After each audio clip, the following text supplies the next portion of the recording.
Bonsoir à tous, bonsoir à toutes. Je suis en compagnie d'Hugo qui n'était pas là tout de suite. Si, je fais des branchements. J'ai cru que j'allais être tout seul pour le coup. J'espère que tu vas bien, Hugo. Ça va, ça va. Écoute, je profite de ce petit instant entre nous pour te remercier de m'accompagner un jeudi sur 2. C'est De rien. c'est toujours sympa d'être accompagné par quelqu'un et tu vois, ces quelques instants de blanc là, j'ai paniqué. Je me suis dit: «Mince, qu'est-ce que je vais faire tout seul? Il est pas là, il a eu un souci, il s'est fait attraper par ses colocataires. J'ai stressé, je me suis Non, non, inquiété ça pour toi. va. Je faisais des branchements parce que j'ai la co qui était pas terrible, donc j'essaie de passer en 4G, mais décidément, ça ne marche pas. Ah là là, le drame de l'informatique, hein, on sait tous ce que c'est. Ouais. Alors de quoi allons-nous parler ce soir, Hugo? Si je lis le titre du stream, ce qui je pense est un bon début, on va parler évidemment du SUS et du SNS dans AWS, Jean-Noël. Enfin, ça me semble assez évident. C'est un sujet, je pense, un peu obscur pour beaucoup de monde, mais en fait, c'est une technologie qui est très répandue sur, sur la planète, hein, dans les applications.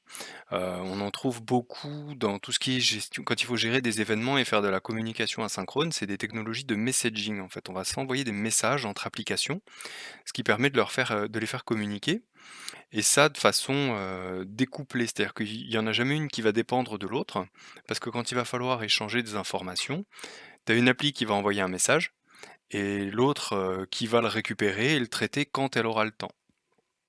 Donc c'est quelque chose, qui est assez ancien, c'est pas une techno qui est récente, mais qui est utilisée dans certains cas d'usage qu'on retrouve pas, voilà, quand tu fais du web, tout à fait classique. Sauf quand tu commences comme Amazon à avoir besoin d'améliorer ton architecture. Quand tu commences à Mmh. croître beaucoup et à avoir beaucoup de choses à gérer, tu as envie de pouvoir le faire de façon asynchrone pour pas attendre qu'un truc est fini avant de pouvoir faire la suite. Ouais. Donc SQS, c'est un service de gestion de file d'attente pour stocker des messages qui sont échangés entre des applications. Et SNS, c'est un Mmh. système de notification qui marche en complément de SQS. OK, pour te dire éventuellement quand un truc est sorti de la queue. Ouais, tu vas voir, je vais détailler tout ça et j'espère que ce sera suffisamment clair pour tout le monde. Du coup, pour démarrer, si on est prêt, on peut commencer par un petit schéma. On va repartir d'un schéma qui représente une application telle qu'elle est de façon classique, mais c'est une appli un peu costaud. C'est-à-dire que tu as pas juste un serveur web, frontal avec un serveur applicatif et puis une base de données. Tu as un cluster. On va partir du principe que tu as ici, tout un cluster de serveurs pour pouvoir, assurer la montée en charge de ton système et puis ici, tu as tout un cluster aussi. Voilà, ça te permet, voilà, tu as 3 serveurs web, tu as 4 serveurs applicatifs. On va dire que ça, c'est un front-end, avec des pages web où les gens vont pouvoir te Mmh. te passer des commandes. Prenons la boutique Amazon, hein. Comment marche la boutique Amazon? Ouais. Tu as des pages web et ces pages web, elles vont servir à passer des commandes. Tu vas faire des achats. Ces achats, ils sont transmis à un autre niveau, un back-end. Et là, on parle pas de back-end au sens, voilà, c'est des API REST, comme on fait habituellement. Là, c'est un back-end avec des machines qui vont récupérer les commandes et puis déclencher tous les traitements. Le paiement, la facturation, toutes ces choses-là. OK. Et donc ce back-end là, il doit travailler avec les commandes qui sont envoyées du front-end. Et donc quand Mmh. tu fais de la communication HTTP, classique, ici, tu vas avoir un appel d'API entre ce Ouais. web tier là et ce web tier là. Et puis tu vas devoir attendre que lui, il ait traité la commande pour te renvoyer une réponse pour dire: «OK, c'est bon, la commande, elle est passée». Mais je sais pas si tu as acheté quelque chose chez Amazon récemment, c'est pas comme ça que ça marche. Tu passes ta commande, ça te dit qu'elle est enregistrée et puis elle bouge pas. Tu sais pas ce qui se passe. Par contre, au bout d'un moment, au Mmh. bout de quelques secondes, si tu fais F5, si tu rafraîchis ta page ou si tu reviens, tu vois qu'elle a été traitée et elle est en train d'être validée quoi, par le serveur. Et puis ensuite, tu vois son statut qui avance dans une espèce de workflow et jusqu'à ce qu'elle soit expédiée en fait. Et là, après, tu as le suivi du colis. Et donc, ce qu'on va appeler front-end ici, c'est la partie boutique, et ce qu'on va appeler back-end, c'est tout le système qui va traiter les commandes pour valider le paiement, valider que tout est en stock, préparer l'acheminement et puis l'expédition. Donc, quand on a une archi Donc comme tout ça, pardon. ouais, vas-y, vas-y.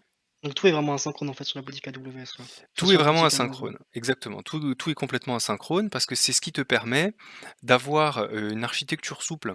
Parce qu'imagine que là, tu as besoin, imagine c'est les soldes ou on approche de la période de Noël, tu vas avoir besoin de plus de serveurs web. Donc tu vas utiliser l'élasticité du cloud pour ajouter des serveurs supplémentaires et du coup tu vas pouvoir prendre plein de commandes. Mais ton back-end, il va pas forcément grimper aussi vite.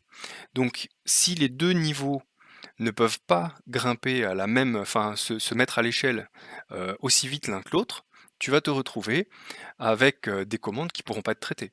Parce que Bah oui. tes commandes, elles vont partir du web, elles vont arriver ici, mais ton back-end il est saturé, du coup ça part en erreur 500, tes commandes tu sais pas dans quel état elles sont, tu sais pas si elles seront traitées, c'est le bordel. Et quand Ouais, ça ça peut arrive, être bah, à c'est la l'é- merde. à l'échelle d'AWS, tu perds des millions de dollars en fait. Mmh.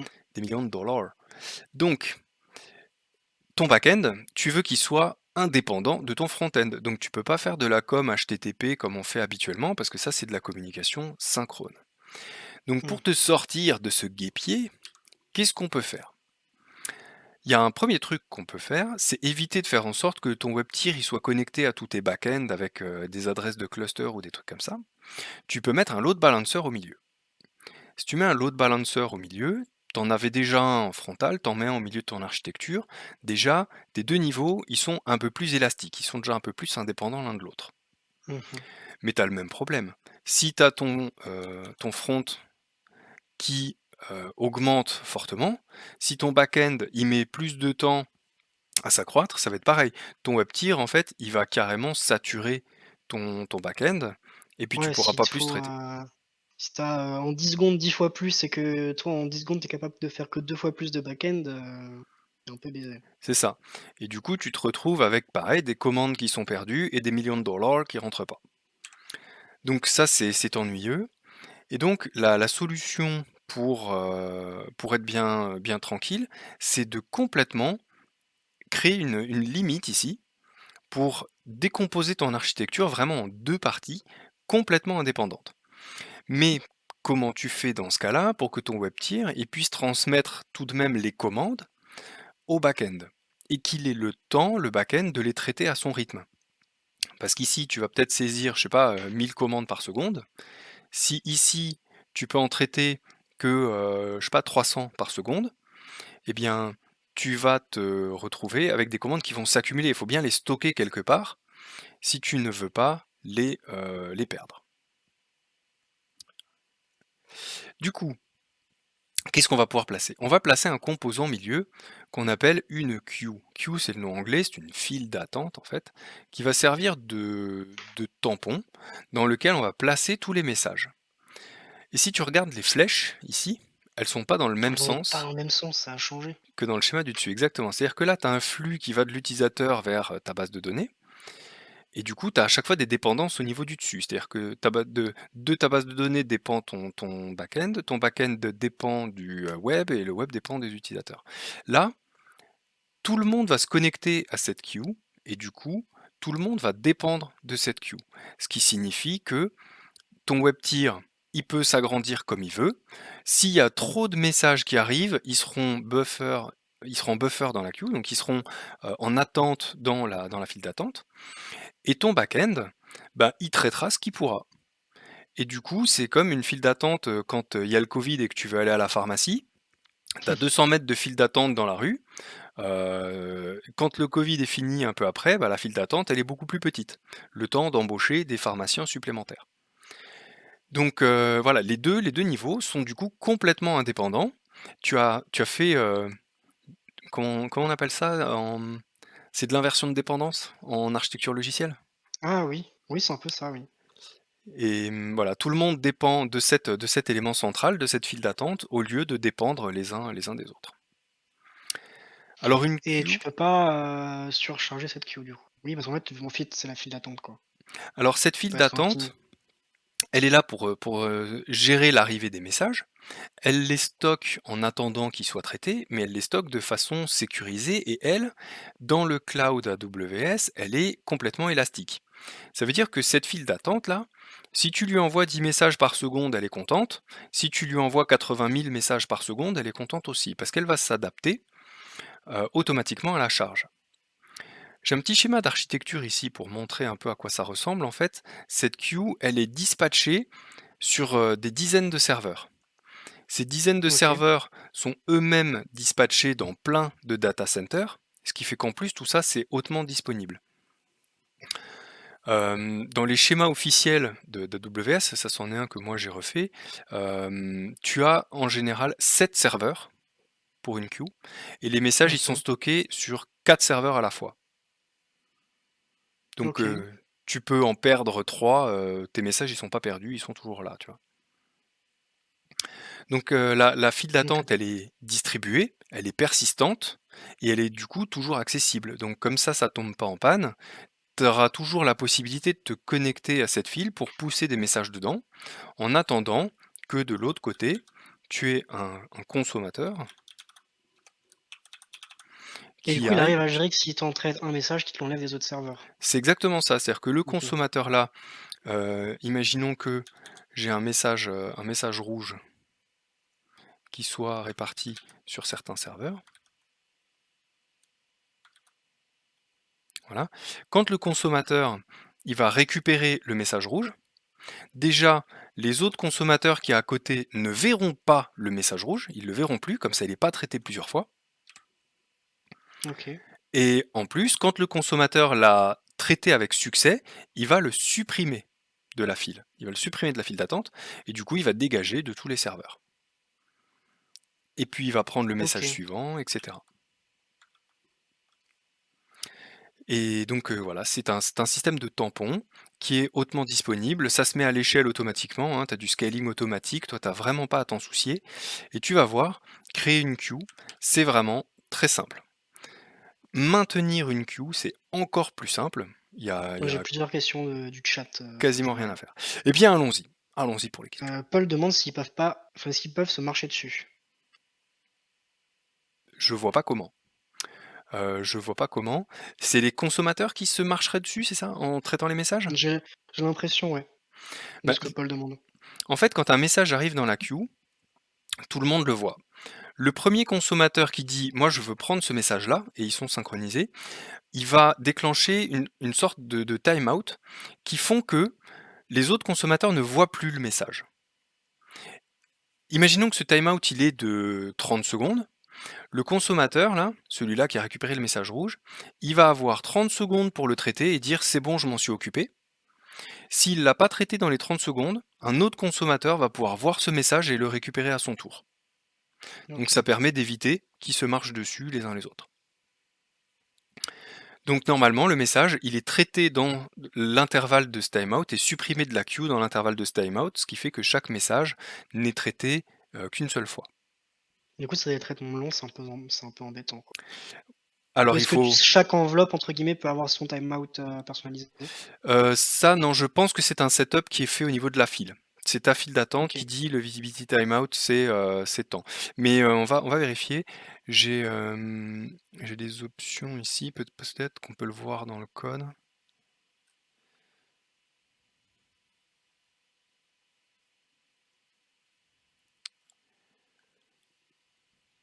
Il faut qu'on prenne du code de réception. Ouais, en fait, effectivement, chaque consommateur peut avoir son propre timeout. Donc c'est pas au niveau du message, c'est le consommateur qui va dire ok, moi celui-là, je pense pouvoir le traiter en 1 minute, en 5 minutes, et du coup, c'est lui qui va dire que pendant ce temps-là, le message disparaît des serveurs pour pas que quelqu'un Mmh. d'autre le traite. Mais une file d'attente standard ne te garantit pas qu'un message, tu vas pas le recevoir 2 fois, hein. Donc il faut toi que tu gères d'un point de vue applicatif, que si tu reçois 2 fois le même message, il faut pas que ça te fasse, du bazar dans ton appli. Ouais, c'est ce que je suis en train de me dire depuis avant, c'est que, mine de rien, ça te chamboule pas mal ton application. Si tu l'as pas conçue comme ça dès le départ. Ouais, justement, c'est comme ça que ça marche en fait, il faut le savoir, il faut baser tes applications sur ce mécanisme-là. Sachant que ce dont on parle là, c'est du fonctionnement des queues dans AWS, mais en fait, tous les messages, tous les systèmes de messaging qu'on trouve sur le marché, IBM MQ Series, Apache MQ, RabbitMQ, toutes ces choses-là dont tu as peut-être déjà entendu parler, Mmh. ça marche pareil en fait. C'est des serveurs distribués, tu pousses des messages dedans, tu as des producteurs, des consommateurs, et c'est comme ça que tu fais de la com asynchrone. Toutes ces technos, elles sont vraiment basées sur le même mode de fonctionnement. Ouais. Tu avais une autre question dans le chat? Non, j'ai pas l'impression. Ok, ça marche, parce que j'avais cru comprendre qu'il y en avait potentiellement plusieurs. Non, c'est bon. Ok, Passe à la suite. donc la queue, voilà, elle est persistante, elle est hautement disponible, elle se gère toute seule, donc c'est très facile à créer, c'est très facile à maintenir. Limite, tu as plus de boulot de développement que de boulot de paramétrage. Alors, en pratique, une queue, comment ça marche? Qu'est-ce que c'est? Tu peux voir ça comme un tuyau dans lequel tu as des producteurs qui vont envoyer des messages, pas forcément au même rythme, hein. Tu vas avoir des petits serveurs qui vont envoyer peu de messages, des gros serveurs qui vont envoyer beaucoup de messages, et tous les serveurs vont s'accumuler dans ce tampon qui va les stocker de façon persistante et sécurisée. À partir de là, tu as des consommateurs qui vont eux-mêmes aller chercher des messages les uns après les autres dans la file d'attente pour les traiter. Et pareil, ils vont pouvoir les traiter à des rythmes différents. Tu vas avoir des consommateurs qui vont dire bah moi je peux en traiter 3 par seconde, lui ça va être 6 par seconde. Ça va dépendre, chacun peut avoir son propre rythme. Dans une Alors je queue, fais une remarque, complètement hors sujet, Jean-Noël, mais ça me fait penser à Satisfactory. ouais, je vois. C'est ça, bah, c'est un peu le principe. Tu essayes Ouais, d'équilibrer ta production et ta consommation, comme dans Satisfactory, sachant que ben, ce qu'est la queue ici dans notre système de messaging, c'est l'équivalent des conteneurs de stockage que tu as dans ouais. Satisfactory et que tu utilises pour stocker ton fer avant de faire tes planches, quoi. Ah mais C'est c'est ça. exactement Oh ça. là là. Et ça part sur un stream Satisfactory, allez, pour expliquer tout ça. Allez, c'est parti, j'ai le jeu sur la machine. Oh, let's go. Mais je pense que j'aurais un peu honte de montrer mon usine Satisfactory parce que, bon, j'ai réussi à faire du plastique et des trucs un peu sympas, un peu avancés, Ah, mais par j'en contre, suis pas là. toutes mes lumières, elles sont oranges. En gros, ma prod, elle est pas du tout optimisée, quoi. Aïe, aïe, C'est aïe. ah ouais, ouais, ouais. Un puriste, je pense qu'il aurait envie de me punir sévèrement et ouais, pas forcément quelque chose que j'ai envie de vivre. Mais le principe est là, effectivement, tu as une production, une consommation, un buffer au milieu, et du coup, ça te permet de faire cette décorrélation, en fait, entre ce qui produit de la donnée, ce qui produit des événements, des choses à faire, et ce qui consomme les événements en question. Donc ça, c'est OK. une file d'attente standard. Chez AWS, les files d'attente standard, comme c'est des files assez simples, elles ont une capacité quasi illimitée. Genre en nombre de messages par seconde, ça peut monter jusqu'à des quantités absolument énormes. Il n'y a pas de souci. Par contre, cette capacité, elle vient au détriment bah, des fonctionnalités. L'ordre des messages n'est pas garanti. C'est-à-dire que tes messages, ils sont envoyés dans un certain ordre, mais tu n'es pas sûr de les recevoir dans le même ordre, hein. Donc ça, c'est à toi de le gérer, c'est à toi de le savoir.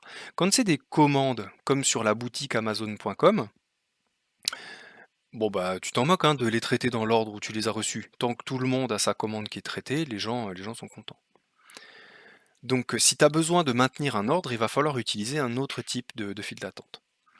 Ensuite, la réception unique n'est pas garantie non plus, donc potentiellement, deux consommateurs sont susceptibles de choper le même message, parce que si tu as un serveur ici qui tombe en panne, il va penser que le message qu'on a voulu récupérer, il n'a pas pu l'envoyer. Du coup, un autre serveur va te renvoyer le message en question. Donc tu peux potentiellement traiter un même message deux fois. Ça, si c'est gênant, bah pareil, applicativement, tu prends l'ID du message et tu vérifies si tu l'as déjà traité ou pas. Du coup, comme c'est des files d'attente simples, tu as une capacité max gigantesque. Si tu veux plus de fonctionnalités dans ta file, tu peux prendre une queue qu'on dit FIFO, First In, First Out. Donc le premier Ça me message qui rentre, parle ça, attends. c'est le premier qui sort. Ça c'est tu pas ça aussi sur les systèmes de fichiers ou des trucs comme ça? T'as Je sais plus où ça, j'ai déjà vu ça. t'as ça à plein d'endroits différents, hein. Le Mmh. First In, First Out, c'est un truc assez classique en informatique. Et du Ah coup, non, c'est dans les piles en Java. dans Pardon. les piles, alors une stack, c'est plus First In, Last Out. Ah pardon. Mais il y a des queues, hein, aussi. Les queues, c'est aussi, des objets que tu peux utiliser, c'est dans le package java.util, hein, java.util.queue. Dedans, tu peux pousser des objets et puis tu les récupères dans l'ordre. Donc dans une queue FIFO, tes messages, ils arrivent dans un certain ordre et cet ordre est conservé. Ça veut dire que tes consommateurs, tu es certain qu'ils vont tous récupérer et traiter les messages dans l'ordre où ils ont été reçus. Tu as aussi une garantie que les messages ne seront jamais envoyés 2 fois, parce qu'ils calculent des valeurs de hash et du coup, tous les doublons sont éliminés. Donc tu as des OK. services supplémentaires, mais ça te coûte en capacité. Là, tu es limité à 3000 messages par seconde. Ça va, je pense, 3000 messages par Oui. seconde. Tu déjà de quoi faire. Donc on va Oui. voir, Après Amazon, maintenant par exemple, je pense qu'ils ont plus, tu vois? où ça? Amazon, ils doivent avoir beaucoup plus. Amazon, ils doivent avoir beaucoup plus. Alors déjà des queues, ils en ont des centaines de milliers, je pense, et Mmh. c'est pas toutes des FIFO parce qu'Amazon, comme je te disais, ils ont pas besoin de conserver l'ordre des commandes. Tout ce qu'ils veulent, c'est les traiter toutes. Ah bah oui. Qu'ils traitent ta commande avant la mienne, moi je suis pas jaloux, hein, ça me dérange pas, tu vois? Mmh. Et les utilisateurs s'en rendent même pas compte. Donc eux, ils peuvent utiliser Oui, des queues OK. standards. La queue FIFO, c'est dans un cas spécifique, quoi, que tu as besoin, de conserver l'ordre. C'est ça, de garantir vraiment l'ordre des messages. Donc on va voir maintenant comment est-ce qu'on crée une queue dans AWS. Donc je suis dans le service ici SQS et tu vois les menus il est hyper compliqué. J'ai un menu queue. Waouh, là, mais là, on va se perdre, je pense. Ouais, c'est compliqué, hein, comparé au menu dont on a l'habitude avec les autres services, effectivement, ça fait un peu pauvre. Et quand tu tombes là-dessus, tu te dis quoi? Mais c'est bidon en fait. Alors on va en créer une. Là, tu as le choix de dire si tu veux créer une file d'attente standard ou une file d'attente FIFO. Donc il t'explique, hein, les différences. Là, la livraison, c'est au moins une fois, sous-entendu potentiellement plus. Et pour l'ordonnancement, ils font au mieux, hein, ils font comme ils peuvent. Alors qu'avec les queues FIFO, c'est garanti. Donc on va créer une queue standard. Comment on l'appelle? On va garder les traditions, on l'appelle Copcode TV. Ouais, allez. Allez.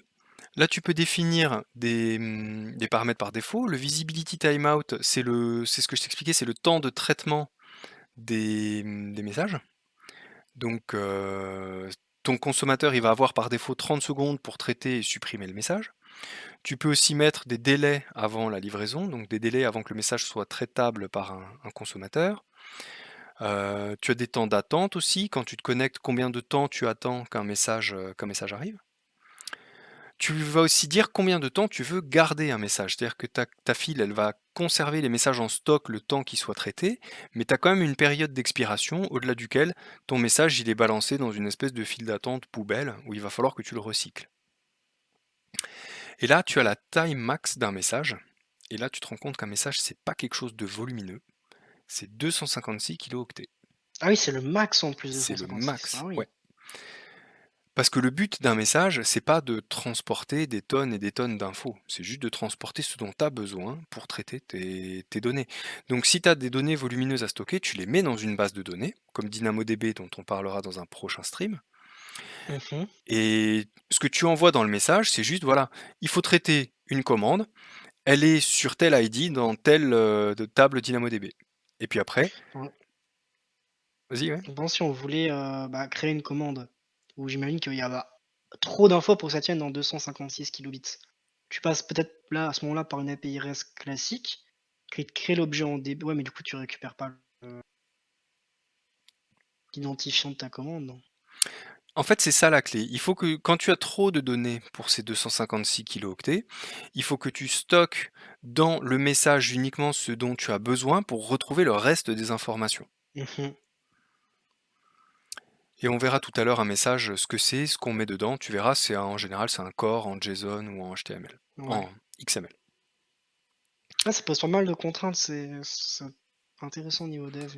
Et ouais, ça pose des contraintes parce que si tu faisais des messages plus gros que ça, tu pourrais pas garantir les 3000 messages par seconde, hein. Bah oui. Si tu balances 10 mégaoctets à chaque fois, tu vas te retrouver avec des choses sur le réseau qui vont avoir des latences importantes. Et là, ce que tu veux, c'est des messages qui partent le plus vite possible. Alors ensuite, on a de quoi configurer les droits d'accès sur la file d'attente. Donc par défaut, elle est visible que par son propriétaire, mais tu peux utiliser des droits et des rôles pour dire qui peut utiliser ta file d'attente. Et donc il y a qui peut écrire et qui peut le lire dans la file. Tu as les deux points de vue. Et les droits peuvent être différents. Après, il y a le recyclage. Ici, tu dis, OK, cette file d'attente, on peut l'utiliser comme file de recyclage des anciens messages. Tu as le chiffrement, pour dire si tu veux activer ou pas le chiffrement des messages à l'intérieur de la queue, avec les options de chiffrement qu'on avait déjà vues. Et la dead letter queue, c'est justement la file d'attente dans laquelle tu dis, OK, tous les messages qui n'arrivent nulle part, je veux les envoyer dans celle-là. Tous ceux qui ne sont pas traités, OK. je vais les envoyer là-dedans. Du coup, ça peut être genre, faites même une queue identique à celle que tu fais ou Oui, techniquement, c'est d'accord. juste une autre queue en fait, hein. C'est une autre queue, simplement tu sais que dans celle-là, tu ne mets que les messages qui n'ont pas pu être traités par ailleurs. OK. Voilà, donc là, on va pas en mettre. Puis après, il y a les tags, donc ça, c'est des tags pour flaguer, pour savoir à quoi sert cette queue. Et donc, on peut la créer. Donc, nous avons une queue qui a été créée, qui s'appelle CapCut TV. Et là, cette file, du coup, qu'est-ce qu'on va pouvoir faire? On va pouvoir envoyer des messages dedans. On va pouvoir tester ça, on a un bouton ici, Send and Receive. On a aussi la possibilité de faire en sorte que l'arrivée d'un message déclenche une fonction lambda pour faire des architectures event-driven. Mmh. Euh, Là, tu as la config de la dead letter queue qui va avec, puis après, c'est du monitoring, donc tu vas voir ton nombre de messages par seconde, le nombre de messages traités, non traités, la quantité de messages dans la file, etc. Donc on va tout de suite tester ça rapidement, voilà. On va faire send and receive message, on va mettre un petit message ici, on va mettre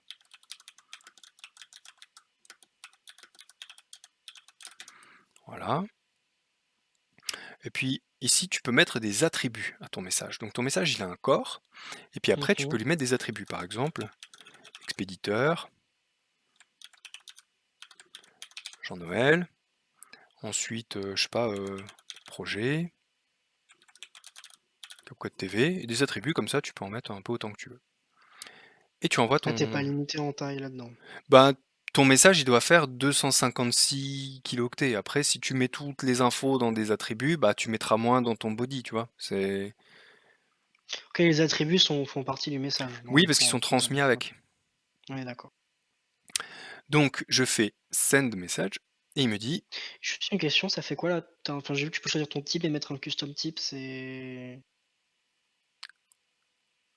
du mal à voir, cette ce option-là, que c'est ouais, concrètement. je ne sais pas trop en fait, custom type. Bon, si tu pas C'est explorer, c'est pas le type de l'attribut. Je sais que tu dois le typer ici. Après, custom type, là, je vois pas à quoi ça correspond.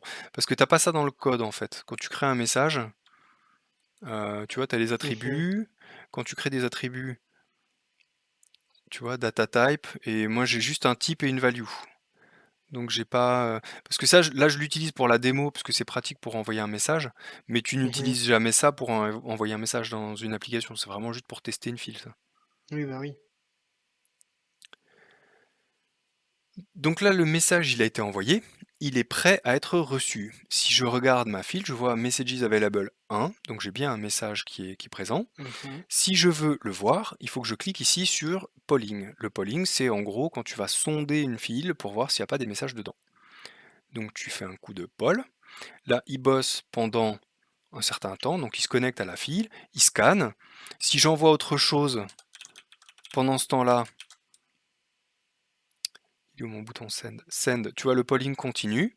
Boum, le deuxième message, il est déjà arrivé. Ça va Donc, si vite? ouais, ça va vite, ouais. On peut faire un stop ici, et je peux aller voir les messages que j'ai reçus. Donc, messages available, il n'y en a plus, et je vois que j'en ai reçu deux. On peut prendre le premier, alors le premier c'est celui qu'on a envoyé à 38, hop, et on voit body, hello, CapCut TV viewers. Ici, j'ai mes attributs, expéditeur Jean-Noël, projet, CapCode TV. Et puis tu as des infos en plus, des infos techniques, hein, l'identifiant du message, la date d'envoi, sa taille, quand est-ce qu'il a été reçu, un HMD5, des attributs, du message, etc. Le deuxième qu'on a envoyé, Je vois. Hello, CapCode TV, message 2, Mhm. les attributs, c'était les mêmes. Voilà, donc on a une file d'attente ici qui est prête. On a vu qu'on pouvait publier des messages et retirer les messages. Donc on va faire un coup de clear content et Ouais. ici on va supprimer nos deux messages. Voilà. Ça, normalement, c'est automatique, on est d'accord. Ça normalement c'est pas forcément automatique, c'est le consommateur, donc le bout de code qui va chercher le message, Oui, qui ok. aura la charge de le supprimer. D'accord? Il peut ne pas le faire Donc ça, et on ça peut vérifie dans être la autre chose. queue et après, on en a rien fait, on est d'accord. C'est ça. On l'a lu, Ok. on l'a montré à notre fidèle audience que l'on salue au passage. Bon, oui. Alors, comment est-ce qu'on envoie un message dans une queue depuis un programme? Eh bien, on va voir ça avec un petit bout de code en Python et tu vas voir que c'est pas compliqué. J'ai ici besoin de ma librairie qui s'appelle Boto3. Cette librairie, c'est le client AWS que tu utilises en Python. Après, il nous faut l'adresse de notre file d'attente. Alors, l'adresse de la file, c'est ce que l'on a ici. Si je vais sur CapCode TVQ, j'ai l'URL à cet endroit-là. Donc je vais copier cette URL, je la mets ici, voilà, et j'ai paramétré l'adresse de la file à laquelle je vais me connecter. Ensuite, je Ok. définis une méthode qui s'appelle send. Cette méthode, figure-toi qu'elle permet d'envoyer des messages. C'est fou, Ah, hein. tu l'as admirablement bien nommé. On est d'accord, hein. J'aurais pu l'appeler Ouais. send message, mais je me disais, c'est peut-être un peu trop d'informations, du coup ça va perdre l'audience, tu vois. Mm. Ce qu'il faut ensuite, c'est un client. Donc on va créer un client avec la méthode boto3.client. On crée un client au service SQS d'AWS. Et là, tu as ta petite variable qui te permet d'interagir avec le service SQS. Donc pour envoyer un message avec SQS, c'est pas compliqué. Tu fais send message et ça te renvoie une réponse. C'est terriblement compliqué, hein. Ouais. Franchement, là, je suis perdu. Ouais. Et dans le message, tu dis quoi? Hein, ici, tu vas construire ton message. Bon, je sais, il aurait fallu faire une fabrique pour fabriquer les messages, etc. J'ai décidé de rage quit l'orienté objet. Maintenant, je ne fais plus que du scripting. Comme ça, c'est réglé. Tu Donc, peux quand même découper ton code, Jean-Noël. il n'y a pas de redondance, hein. Il n'y a pas de copier-coller, attention, hein. Ok. Non, je suis pas sur la défensive. Plus que 30 lignes. Oh putain. Donc, dans mon send message, je mets quoi? Bah, d'abord, la file d'attente dans laquelle je vais envoyer le message. Un délai si je veux pas qu'il arrive tout de suite. Par exemple, je peux envoyer un message maintenant, mais il n'apparaîtra dans la queue que dans 30 secondes ou 60 secondes. Ensuite, je peux lister les attributs de mon message. Donc j'ai mis un attribut titre de type chaîne de caractères et que j'ai appelé communication asynchrone avec SQS. Et puis j'ai mis un petit numéro de compteur pour voir pour différencier les différents messages. Ensuite, j'ai mis une rubrique auteur. Alors je vais mettre Jean-Noël et Hugo pour te rendre l'hommage qui te revient. Et puis un numéro d'index, une sorte de numéro pour savoir quel était le numéro du message. Et puis on met un Ok. corps, message index, contenu du message de la démo CapCode TV, des streams sur SQS et SNS. Voilà, ça c'est mon message. Il y a un corps, des attributs, c'est envoyé automatiquement avec la fonction send message, et ensuite il me reste à interpréter le contenu de la réponse. La réponse, c'est un objet JSON dans lequel je peux récupérer l'ID de mon message pour afficher une petite info. Voilà, le message il a été envoyé, le message 1, il porte cet ID-là. Et Mhm. ici, j'ai fait un print de la réponse en entier pour que enfin toi et puis T'as un notre peu plus audience puissent d'infos. voir à quoi ça ressemble une réponse, quoi, tout simplement. Et puis ici, j'ai une petite méthode main qui va envoyer 4 messages en séquence. Est-ce que tu es prêt? Je suis prêt. Est-ce qu'on tente? Est-ce qu'on va avoir un effet Tentons. démo? Non, non, non, je n'y crois pas. Alors c'est parti. Donc, je vois que j'ai bien quelques messages qui ont été envoyés. Le message 0, j'ai son ID. Le message 1, j'ai son ID. Et le 2, j'ai son ID. Parfait. Si je regarde le contenu de la réponse, donc j'ai effectivement, tu vois, le message ID qu'on retrouve ici. Et dans les métadonnées de la réponse, status code 200, HTTP headers, nanana, la date d'envoi, content length, la longueur du message. Voilà. Donc ça, c'est mon accusé de réception, en quelque sorte. Hein. Cette réponse de la fonction sendMessage, c'est mon accusé de réception, comme quoi le message a bien été envoyé dans la file. Alors allons Ok. voir, dans la queue, si on a effectivement quelque chose qui est arrivé. Du coup, oui, tu l'as dans AWS. Je peux le voir ici. Voilà, sent messages. J'ai des octets qui ont été transmis. Nombre de messages envoyés, 2. Ouais, logique. Ouais, je pense qu'il en manque Ah, on avait clear avant. impossible. Ouais. Et donc, maintenant, si je vais chercher mes messages à l'intérieur de la file, c'est ici. Ah, send and receive message, voilà. Message disponible dans la file, 3. Donc là, je peux aller les chercher. Je vais faire un poll for message. Et j'ai bien mes 3 messages qui sont arrivés ici. Le premier, Incroyable. message 1, attribut, Jean-Noël et Hugo. Le deuxième, message 2, attribut, auteur, numéro, titre. Et le message 3, ah non, c'est le message 0, attribut.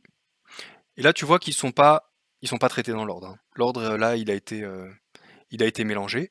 Mais en même temps, c'était pas garanti. Hein. À aucun moment, ils nous ont dit Oui, parce qu'on n'a pas fait de FIFO, donc exactement. Donc là, il n'y avait pas de garantie particulière. Donc ils sont arrivés dans l'ordre où ils ont été demandés. Maintenant, ces messages-là, je ne les ai pas supprimés de la file. Donc ça veut dire que je peux encore utiliser un autre bout de code pour aller les supprimer. Donc c'est ce qu'on va faire. On va prendre un bout de code si Python. jamais juste le chat nous félicite pour l'effet, enfin le non-effet des mots, mais il y a quelques uluberlus dans le chat qui sont déçus en fait qu'il n'y ait pas eu d'effet des mots. Donc, Ah là là, mais oui, c'est... Enfin, moi je suis pas déçu qu'il peut y ait d'effet démo, hein, entre nous. moi je suis déçu qu'ils soient déçus. Mais bon. Alors ici, on a notre client qui va se connecter à la même file d'attente, forcément. Et j'ai développé une méthode qui s'appelle receive. Devine ce qu'elle fait. Elle va chercher les messages dans la file. Elle va chercher les messages dans la file, dont je donne l'adresse, donc c'est ma queue URL ici. Les attributs, tu n'es pas obligé de tous les récupérer. Donc dans ta fonction receive messages, tu peux tout à fait dire attribute names, je veux que auteur, voilà, tu peux filtrer ce que tu veux. Si tu mets all, tu les récupères tous. Max number of messages, c'est le nombre de messages max que tu veux récupérer dans ta recherche. Les Ouais. attributs du message que tu veux récupérer. Le visibility timeout, c'est le timeout de traitement dans lequel tu t'engages à traiter le message. Et puis un temps d'attente, ça en gros c'est le temps de polling, c'est le temps que tu restes connecté à la file en attendant que des messages arrivent. Ok. Et donc ici j'ai une petite boucle for qui va rechercher dans la réponse à ma requête receive messages tous les messages reçus et à partir de là je les supprime de la queue et j'affiche à l'écran ce Ouais. que j'ai reçu comme contenu. Ok. Voilà. Donc en toute logique, il faudrait peut-être On que je devrait en fasse avoir ça 3. comme ça. Je devrais peut-être plutôt d'abord afficher mes messages et ensuite les supprimer de la file. Donc je réceptionne, je visualise et je supprime une fois que c'est traité. On va voir ce que ça donne. On va voir si on arrive à avoir un deuxième effet non démo. Je vais juste réduire un peu ça parce que j'ai les caméras qui sont devant, enfin les caméras, les webcams. Voilà. Hop, receive. Et j'ai bien récupéré et supprimé un certain nombre de messages. Mais c'est incroyable. C'est incroyable, hein. Parce que là, si on Donc, va sur AWS, normalement c'est clear. alors attends, on va déjà voir ce qu'on a reçu. J'ai Je suis reçu plus vite que la musique. un message 0, j'ai reçu un message 2. Donc là, j'ai Non, le mais ils corps. sont. Oui, ok, d'accord. Attends, une giga de trucs avant. Ouais, avant, c'est des... comment dire? Ils appellent ça des receipt handles. C'est en gros, c'est une espèce de hash. Oui, c'est ce dont je parlais avant pour vérifier Voilà. l'unicité de ton message. Et puis c'est ton ticket de caisse en gros. C'est un ID de réception qui inclut tout un tas d'informations qui sont hachées. Ah, c'est vrai que le chat fait une remarque pertinente. Pourquoi que deux? Ah, On en pourquoi que avait 2? trois. Eh bien, c'est ce qu'on va aller voir. Vérifions d'abord qu'on a bien reçu toutes les infos. Donc j'ai Mhm. mon body, j'ai mon corps, j'ai les attributs avec Ouais. l'expéditeur. Donc ça, ce sont les attributs techniques du message, hein. C'est Mhm. ce que j'avais dans un des onglets tout à l'heure. Et Oui, ensuite, là, on aura l'index et tout là aussi dedans. voilà. Maintenant, il y Non. a les messages attributes. Ça, c'est ceux que nous, on a mis. Mhm. Donc on a auteur, Jean-Noël et Hugo, index, 0, 2, number, etc. Ok. Donc dans ma réception, j'ai reçu 2 messages. On va aller voir le contenu de la file. Si je regarde, euh, si je refais un poll, tu vois, il m'en reste un. Ouais, Et c'est bizarre ça, non? ça colle avec le fait que mon client ici n'en ait traité que 2. Bah oui, du coup, Pourquoi on il a en a traité que deux. traité que 2? Parce que dans la requête ici, je lui ai demandé de n'attendre que 4 secondes pour faire son traitement. Donc lui, il s'est connecté à la file, et puis il a traité ce qu'il a reçu en 4 secondes. Et ça n'a pas suffi pour tout traiter. Hmm. Donc si je relance une deuxième fois mon programme, il récupère le Peut-être qu'il message qui reste. manquait. Mais nous, c'est que ton programme, il est en fait tourné en boucle. En fait, faut qu'il poll régulièrement.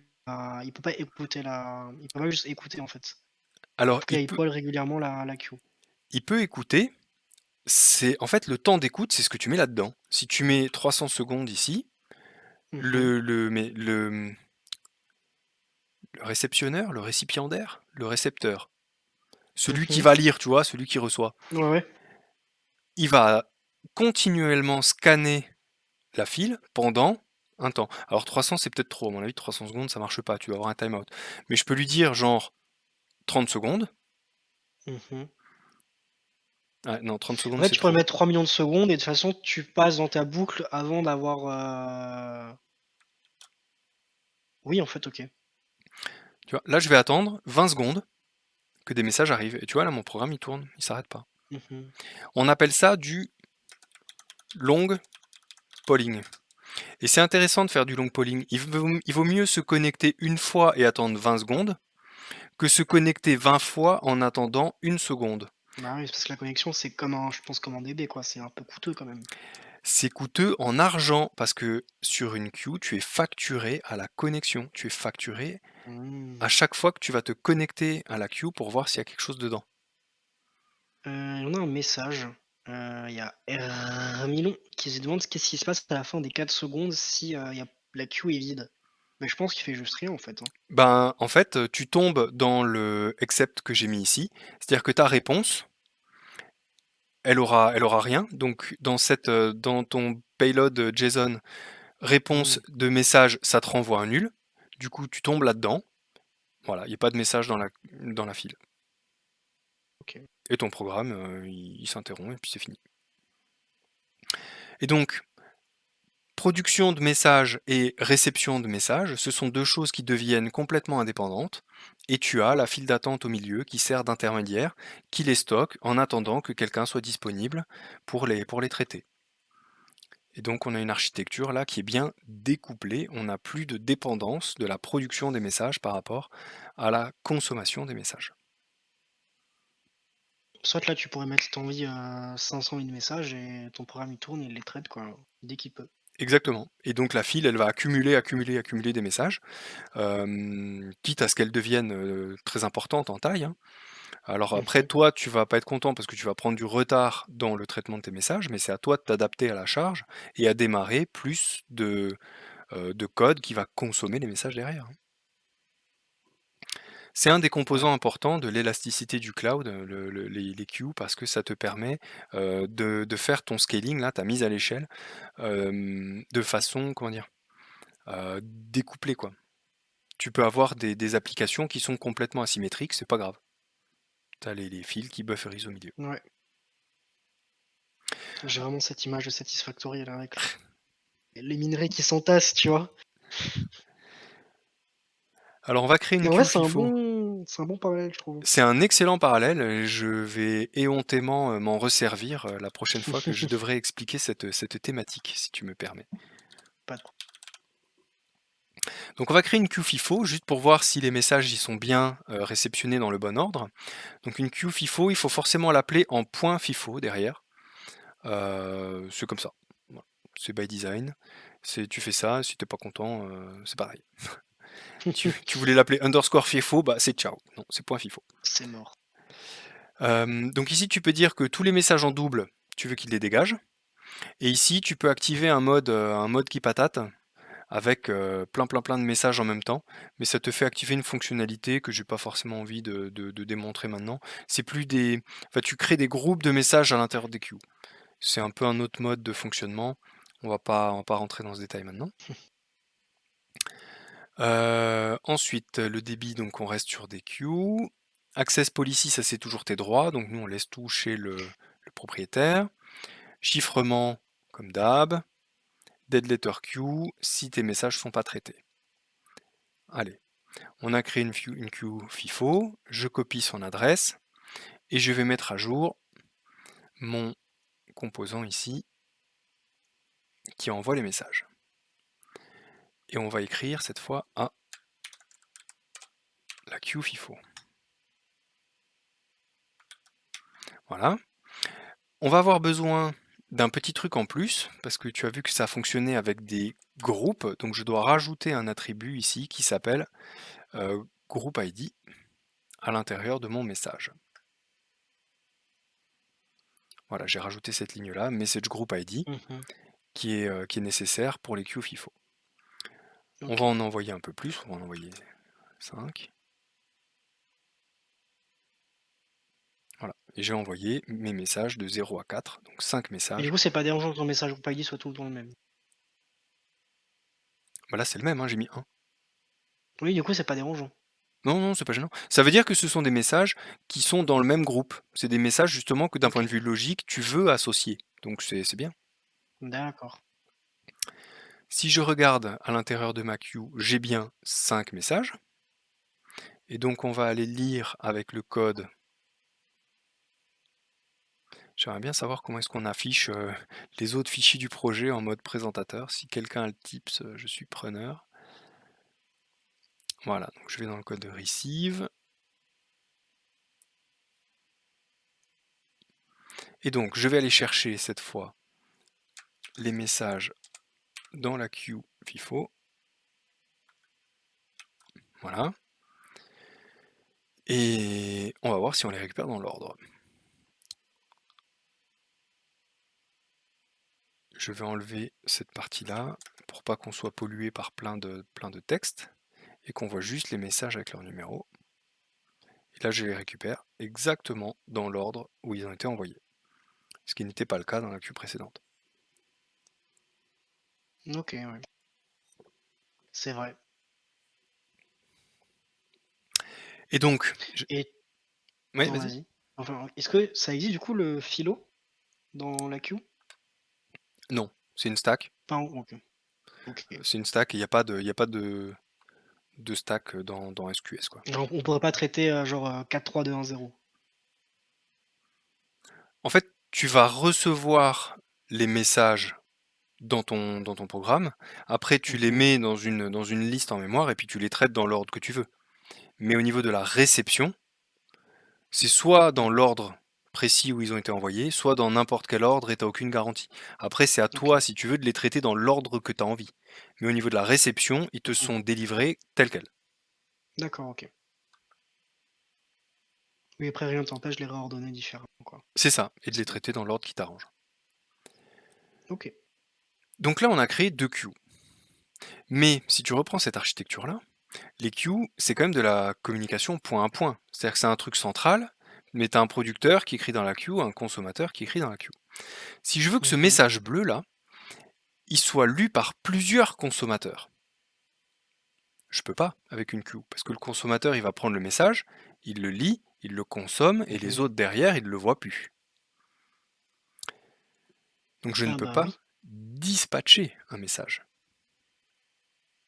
Que genre plusieurs personnes traitent le même message en même temps, quoi. C'est ça. Par exemple, tu reçois une commande, tu voudrais l'envoyer et au système de facturation pour vérifier que l'encaissement a bien été fait, et au système de gestion de stock pour voir si tu as bien tous les produits, et au système d'expédition pour préparer les étiquettes. Bah ouais. Tu vois, comment tu dispatches le même message à plusieurs endroits? C'est pas tout à fait simple et tu ne peux pas faire ça de base avec une queue. On va avoir besoin d'un autre composant. Est-ce que tu peux pas, du coup, juste te faire plusieurs queues et c'est ta responsabilité à toi en tant que producteur d'envoyer ton message dans, les queues, concernées? Si, tu pourrais. Ouais, genre te faire une queue, stock, une queue compta, une queue, expédition, une queue picking, Ouais, tu pourrais. Par contre, tu vas t'embêter à devoir coder une espèce de dispatcher qui va prendre les messages d'une queue pour les envoyer dans une autre. bah ouais. Et ce dispatcher-là, en fait, il existe déjà. C'est pas la peine de le coder. Ah! C'est quelque chose qui s'appelle un topic. Je Un vais appeler ça dispatcher, mais Ouais, c'est vrai que dispatcher, c'était pas mal. En fait, un topic, c'est comme une queue, c'est-à-dire que tu as des producteurs qui vont envoyer des messages dedans. mmh. Et ce topic, en fait, tu vas avoir des consommateurs derrière. Mais un consommateur, il ne peut pas se connecter directement à un topic. Un consommateur, il va devoir passer par une queue. Donc tu vas créer Mmh. ton topic, les producteurs vont écrire dans le topic, et les consommateurs, eux, par contre, ils vont aller récupérer les messages dans les queues qu'il y aura derrière. Je sais pas si je suis clair. En gros, tu vois, le producteur 1 ici, il envoie un message orange. Comme la queue, elle est connectée au topic, elle reçoit le message orange.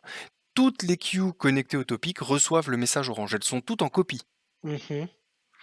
Le producteur 2, il envoie le message violet. Toutes les queues connectées au topic reçoivent le message violet.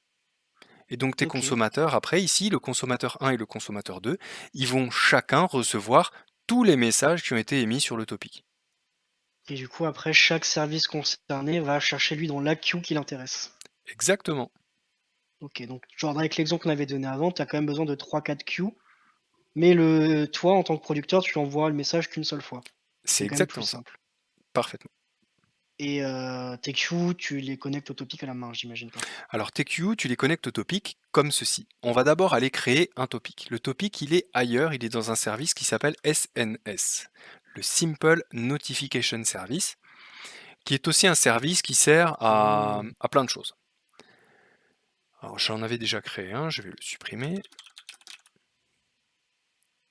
Voilà, et on va créer un topic tout frais pour CapCut TV. Là c'est pareil, tu as des topics FIFO, des topics standards. On va l'appeler CapCut TV Topic. Et tu spécifies le chiffrement, les droits d'accès, c'est comme les queues, hein. Tu peux mettre des retry policy, si jamais les messages peuvent pas être envoyés, tu peux demander à ce qu'ils réessayent plusieurs fois de suite jusqu'à ce que ça passe. Tu peux demander des accusés réception aussi de délivrance des messages dans le topic. Et on crée ce fameux topic. Alors le topic ici, il n'a pas d'URL comme une queue, il a ce qu'on appelle un ARN. Un ARN, c'est un Amazon Resource Number, c'est l'identifiant de l'objet chez AWS. Et donc notre programme qui envoie des messages, on va en prendre un qui va écrire cette fois non plus dans la queue, mais on va le faire écrire dans le topic. Et écrire dans un topic, ça n'est pas une opération de send, c'est pas un send message, on appelle ça un publish. Parce qu'on fait du publish subscribe sur un topic. Donc je mets mon ARN ici, et j'ai ma méthode publish, qui utilise mon client Boto3. Je vais l'appeler SNS, en général les clients, je leur donne le même nom que le service qu'on utilise. Et donc on fait un publish, sns.publish, sur le topic, avec son numéro, un message. Donc là, dans le message, tu as vu, j'ai mis stream, communication asynchrone avec SQS.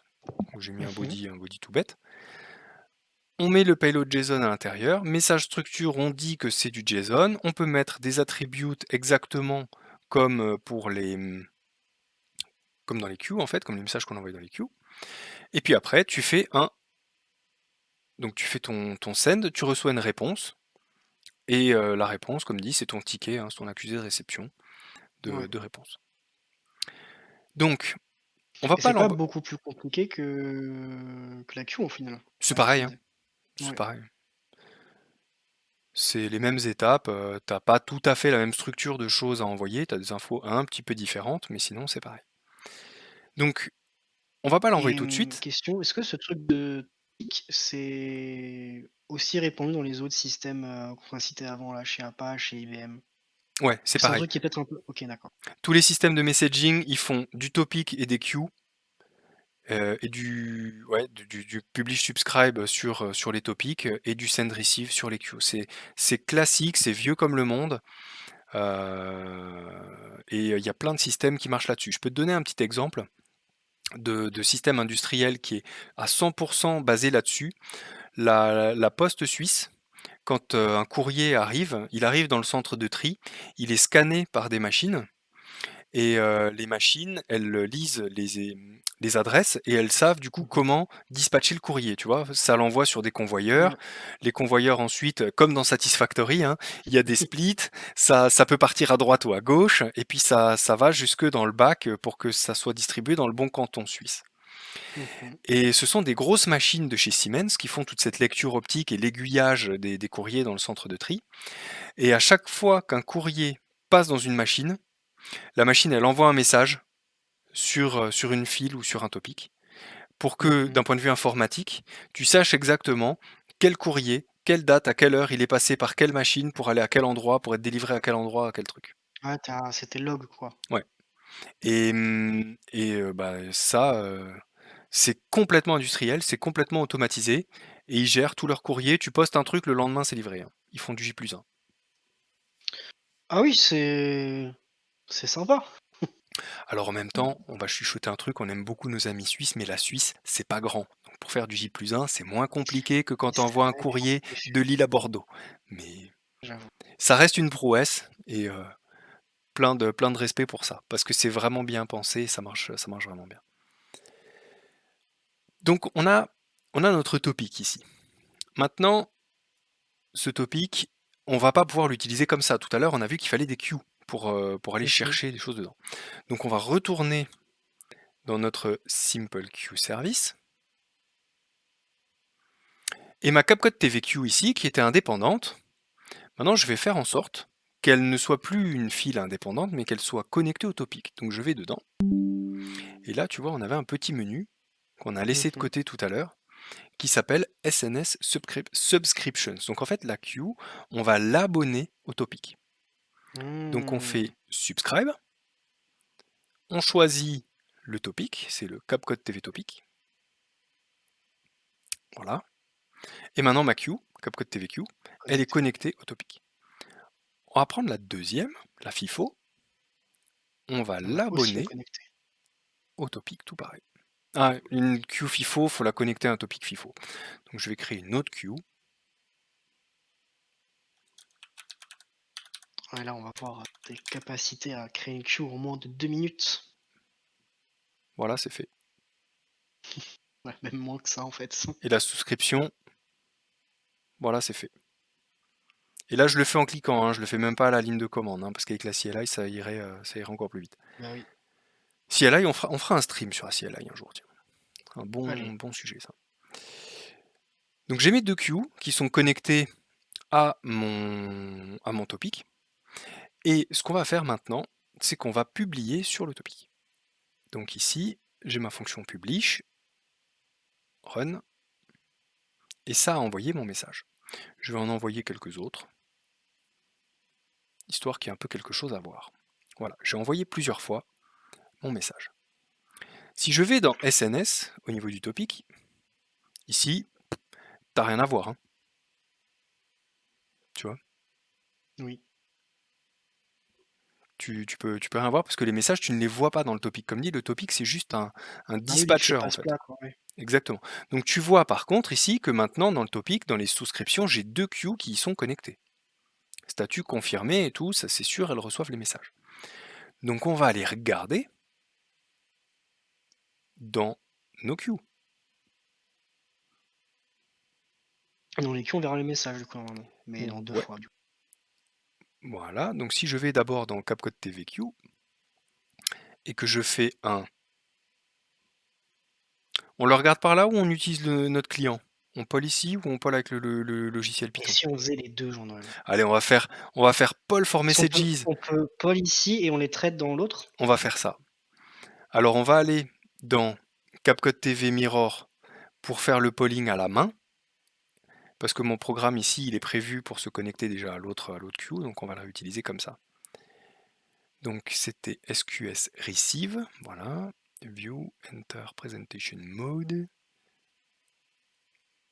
Hop, voilà. Mon code, il est prêt à aller chercher le message, et ici, donc on a dit, on fait un poll for messages, et ça a reçu plein de messages. Combien j'en ai envoyé? Je sais plus. Bon, en tout cas, là, j'en ai 4. 2 ou 3, 4. Moi, je crois que c'était 2. Non, je sais plus. Et tu vois mon message? Hop, ah ouais, tu les vois. Incroyable. Là, j'ai le message attribute. Là, j'ai le contenu du message. Non, mais c'est vraiment tout con à mettre en place, hein, pour le coup. C'est vraiment pas compliqué, ouais. Donc là, j'ai mes messages qui sont arrivés. Si j'utilise mon petit programme ici, pour aller voir ce qu'il y a dans l'autre fil, donc lui, il va chercher dans CapCut TVQ.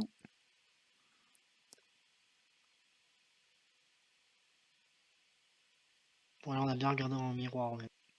J'aurais peut-être pas dû mettre le wait time 20 secondes, parce que là, on va s'ennuyer un peu. Ah, du coup, oui, ok, il poll tout pendant 20 secondes et au bout de 20 secondes, il traite. C'est Ouais. ça? Ok. Oh, oh la déception. L'effet démo, tu peux dire au chat qu'on a l'effet démo, ça y est. Non, non, l'effet démo. On va aller voir. Messages available, Mais 4. est-ce que c'est pas parce qu'on avait... Là, quand t'es dans le truc AWS, on a cliqué sur poll, dans lequel? Ah non, on est sur quel? Regarde, je suis encore sur la queue FIFO. Hmm. Donc je vais pas chercher dans la bonne file ici, c'est pour ça. Ah, mais oui, oui, ok, celui que t'as comme... Oui, en fait, comme c'est en vert, et j'ai l'habitude de voir les commentaires en vert. Oui, le Je texte pensais que est c'était en la vert. ligne du bas qui était commencée, que la ligne du haut était celle qui était utilisée. Non. Ah cette fois c'est la bonne queue par contre. Donc CapCut TV. Ah. Hugo, on a perdu le message. Non, c'est terrible ça. Et est-ce qu'ils sont pas du coup dans la boucle, enfin dans la queue poubelle là? Non, non, parce que le timeout avant qu'ils y arrivent, c'est 4 jours. Ok, oui, bon. Donc on a le temps, normalement. Qu'est-ce qu'on a raté? La QRL, elle est OK. Receive, gna gna gna.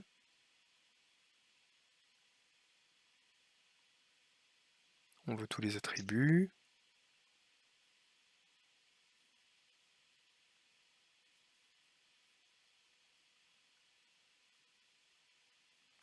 C'est tout à fait bizarre. Si on fait un poll ici, Parce, est-ce qu'on les voit dedans? Bah, ils sont là, hein. parce qu'on a un million qui demande si le message est peut-être juste par exemple dans la bonne queue. Mais en fait, quand tu regardes dans le truc où tu as la liste de toutes les queues, tu vois qu'il y en a encore 3 quoi dedans. On va aller vérifier la suggestion. On écrit bien dans CapCut TV Mirror et dans CapCut TVQ. Dans CapCut TVQ, bon, ça c'est ma souscription. Ici, CapCut Est-ce que tu as TVQ. relié Mirror, et est-ce qu'elles sont bien reliées à la queue? Bah oui, parce qu'on les voit dans AWS en fait. J'ai le numéro ici, tu vois. Je suis Ouais, sur CapCut TVQ et je vois dans mes souscriptions que je suis bien connecté à CapCut TV Topic.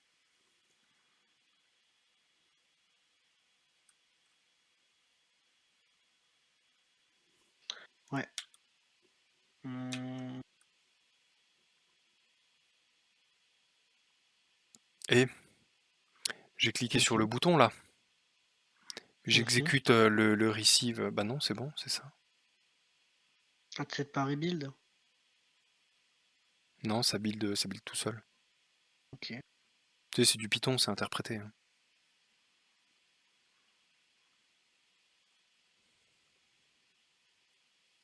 Ouais, voilà, si le chat a une suggestion. Et le pop, Hermilon propose de tester avec Mirror, mais je pense qu'on aura la même, hein, mais bon, ça vaut le coup d'essayer. Bah, je les vois dans la queue ici quand je fais send and receive messages. Tu vois, Mmh. 4 messages, ils sont là, hein. Donc ils sont dans la queue, hein. C'est mon petit programme en Python là qui va pas les chercher où il faut.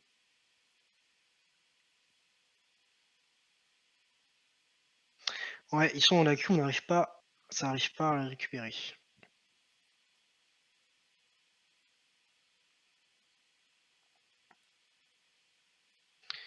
On fait bien SQS.receiveMessage, on n'a pas configuré avec SNS. Mmh. Je trouve que ça rien changé par rapport à avant, donc Non, rien de spécial, hein.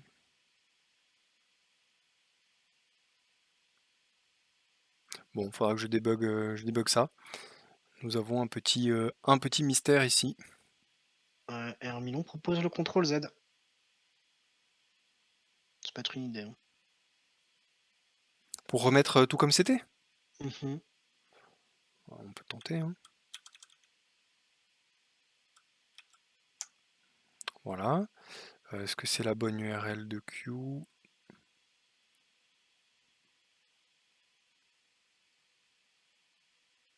Non. Je remets. Voilà.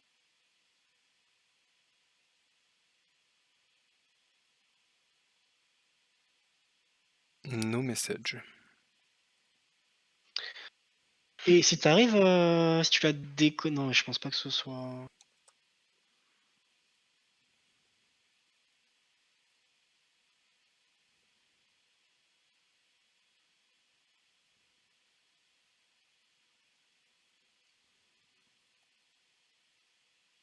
parce qu'elles traitent vraiment pas vu que dans la queue, elles sont encore là après, quoi. Si elles étaient plus là, bon, est-ce qu'elles auraient été traitées? Ouais, bah il tombe dans le except ici, hein. Donc il fait jamais Mmh. le sqs.delete qu'il y a là. Donc je les supprime jamais, donc Donc il les supprime jamais, donc il reste dans la queue. C'est est-ce bien. que le except, ça arrive aussi quand il y a une exception éventuellement? Oui, par contre là, la seule exception qu'il traite, c'est key error, tu vois. Ça c'est comme un catch. Et le nom de Mmh. l'exception, c'est key error. Ça veut dire qu'il trouve pas Ouais, message dans OK. Tu réponse. pourrais pas avoir un message sur le delete, enfin une exception sur le fait qu'il n'arrive pas à delete ou je sais pas. Mmh.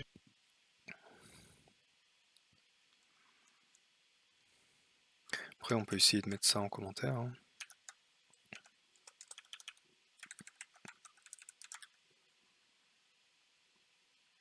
Non, tu vois, c'est pas un problème de delete. Mmh. Bon, on va pas débugger ça pendant 107 ans, mais voilà le principe, Ouais. hein.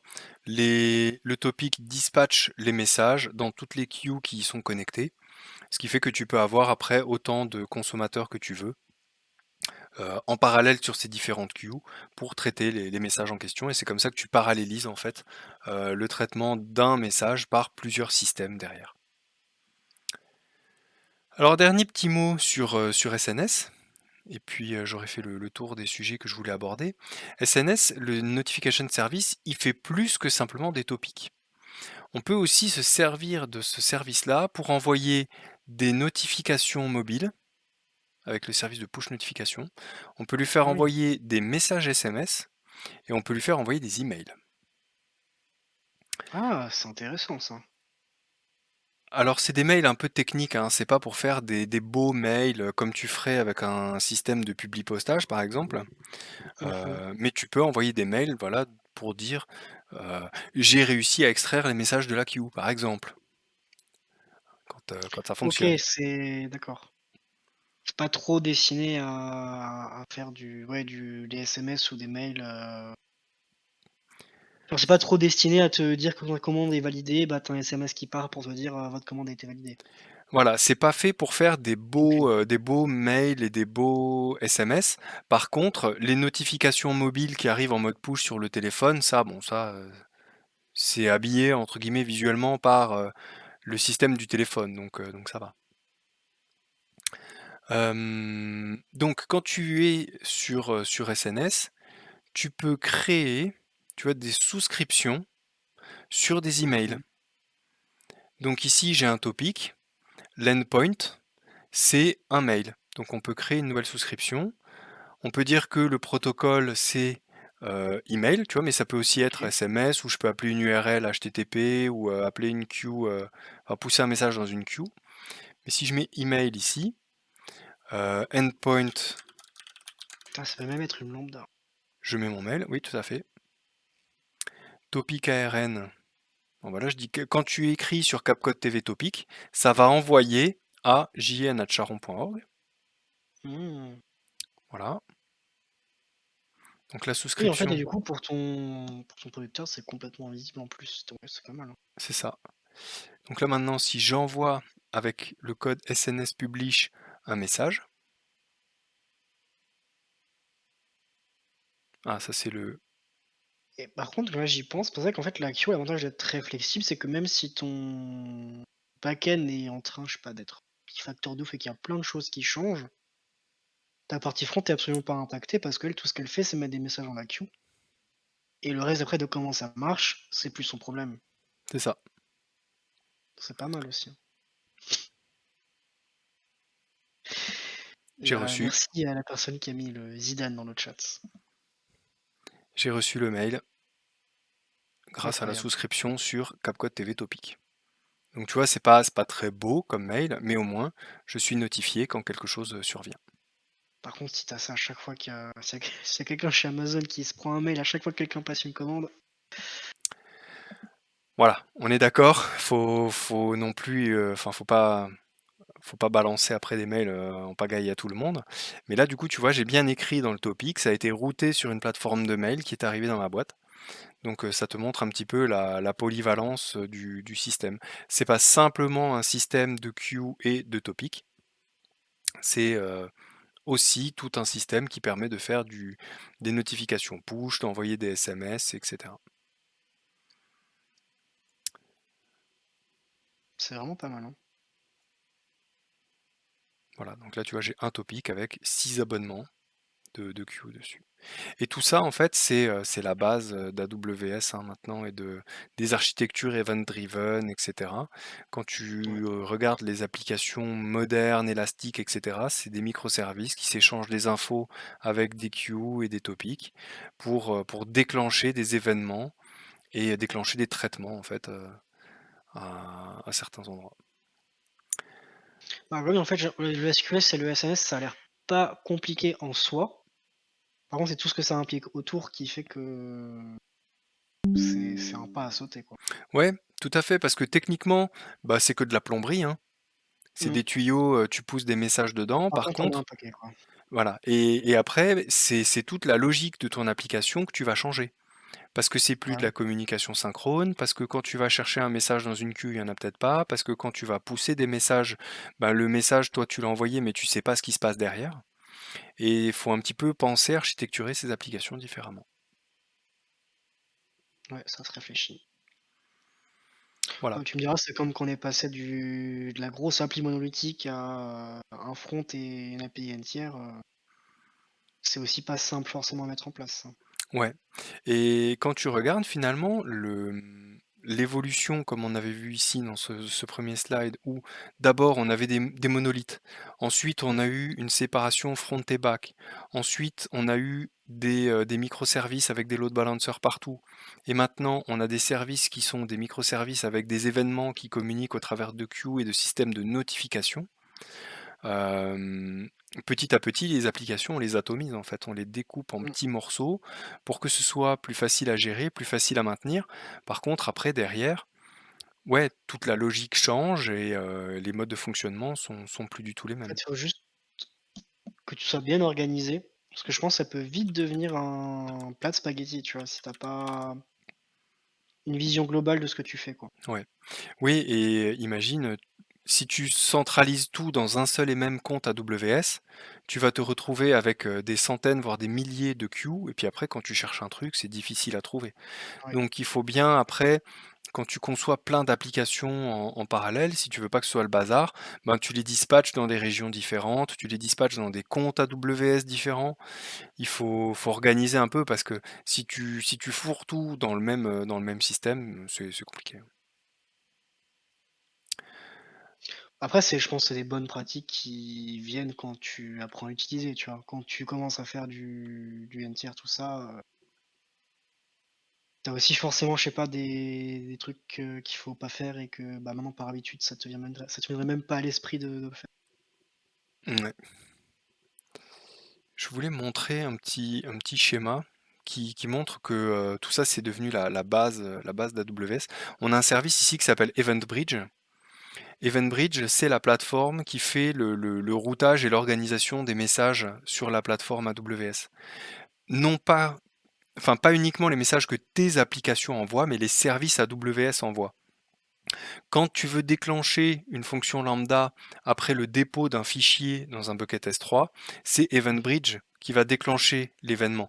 Et l'événement qui dit tel fichier a été uploadé dans le bucket, c'est tout simplement un message qui est publié sur un bus. Et EventBridge derrière, c'est ton broker. OK, Donc tout ça, en fait, c'est partout maintenant, euh, ce bah, système-là.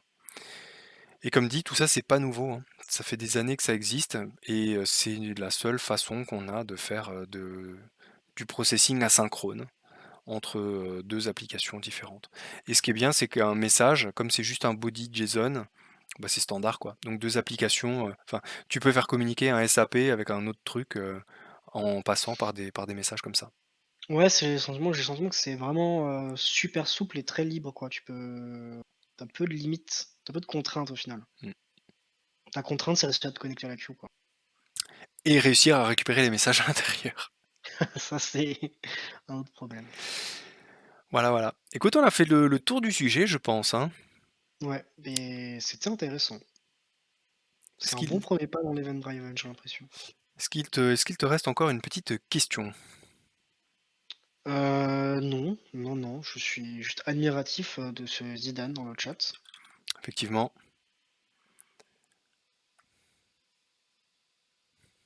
Merci Azizou. Merci Zizou, merci à la France. Eh bien, profitons de ce merci pour dire merci à tout le monde. Merci à toi Hugo, merci de votre participation. J'espère que ça vous a plu et on se retrouve bientôt. À demain, enfin non pas à demain, à dans la semaine prochaine en fait. À la semaine prochaine. Est-ce qu'on a le Ah sujet du d'ailleurs, prochain, du c'est la question que je prochain? posais là, si des gens dans le chat font par hasard partie du prochain stream, est-ce qu'éventuellement ils peuvent teaser? Sinon, je vais inventer un truc Moi, je pense et qu'ils vous vont devrez faire ça. ils vont continuer le développement de leur application. Je pense qu'ils seraient pas loin de commencer l'authentification ou la sécurité, quelque chose comme ça. Ça repart sur Angular toujours plus loin Super. Eh et dans ben, 2 semaines, on discutera test, mais c'est dans 2 semaines.